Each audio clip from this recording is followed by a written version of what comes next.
It's a beautiful March day, 3 degrees Celsius. We're going to have about 4-foot waves, about 13 seconds apart. Beautiful conditions for West Coast fishing. We're going out with Rob Frawley from Clayoquot Ventures, and today we are Tofino fishing.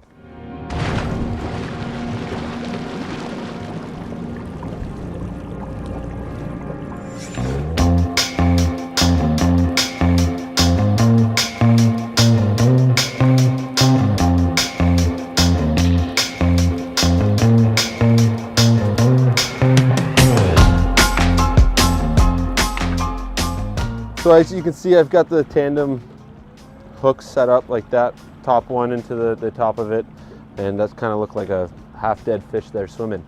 When you're using these spreader bars, ideally you want your leader length to be as long as that bar so that it doesn't get caught up on that other bar where your weight is. So this can spin around if it needs to under the water, and it's not going to get hung up under there. And what weight do you typically use? Anywhere from 1 to 2 pounds. That's about 1.5 pounds. It kind of comes down to how much swell, how much current, how much wind there is. Ideally, what you want to do is you want to have your lighter weights out to the back because the current's going to carry it further away. So your heavier weights are to the front of the boat. And that is your sliding weight with your circle hook and salmon belly. And we're fishing. That's it, yeah. I'll set up a jig first too. What sort of depths will we be fishing today? For halibut, we'll be kind of up on some humps in about 130 to 140 down to about 160, 170. They like to swoop and sneak up. Yeah, you want to be right on top of that hump, like kind of right on the top of that plateau next to some deep water. If you can find some shale or gravel, or even that transition between pebble and sand, or gravel and shale, gravel, sand, any kind of transition, and a little rocky, pebbly kind of bottom is usually where those halibut like to hang out. So in terms of migration for halibut, what does that mean, the difference between the warm and the cold water for them? When they go and do their spawning, from January, February are their main spawning months. They'll head down, like we got the continental shelf all at our playground here, and they'll head down to that drop off on the edge of that shelf, and that's where they'll do all their spawning. And they'll make their way all the way up to Alaska, and from Alaska, down the coast. And it's kind of like that clockwise migration pattern. So they're always on the move. They do like to hang out in certain areas at times, for a month at a time or 2 months at a time kind of thing. But they are always on the move. All the herring have moved into the inlets and they're just about finished their spawn. Some is still taking place, but they're pretty well all done. So all these herring that have come into these inlets are now making their way back out to sea, and these halibut are coming in to meet them.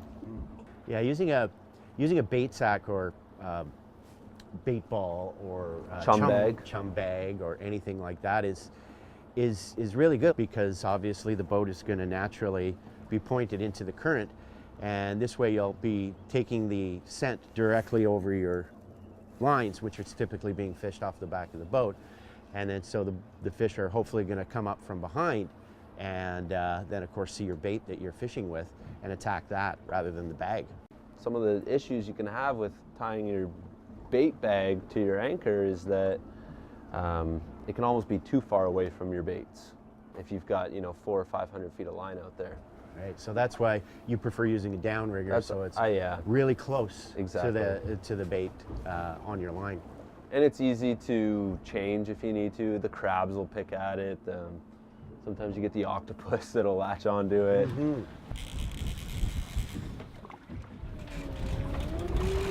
Oh, this is going to take a while, guys. It's a big one, eh? Yeah, that's a big one. Yeah, It's going to take a while. It's a nice one. There we go. End of the day stuff. Yeah. Final hour. I think they just do that for drama. They want you to, stress the whole day about what's going on. And then make you work for it right at the very end.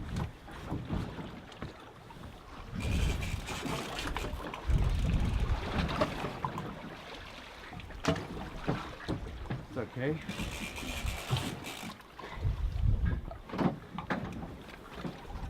Halibut is just such a waiting game.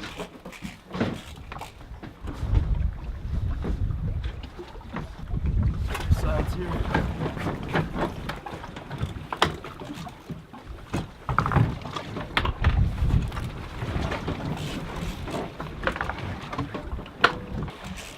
Here comes. Oh no, Go to how? okay, okay. Looks like a keeper. I might Looks just have like to throw a quick measurement on it. Just keep its head in the water. Yeah. So, really important to keep his head underwater because these things will pull. So there's two things you can do here. This is what I've done. This rope from this harpoon to the end is 133 centimeters. Basically what we're going to do is we're going to kind of stick that like that, and if it's she's right on the money. I've also got the tape on the harpoon here as well.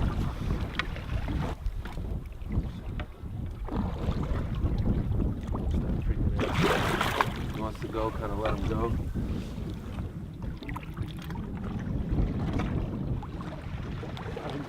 I think so.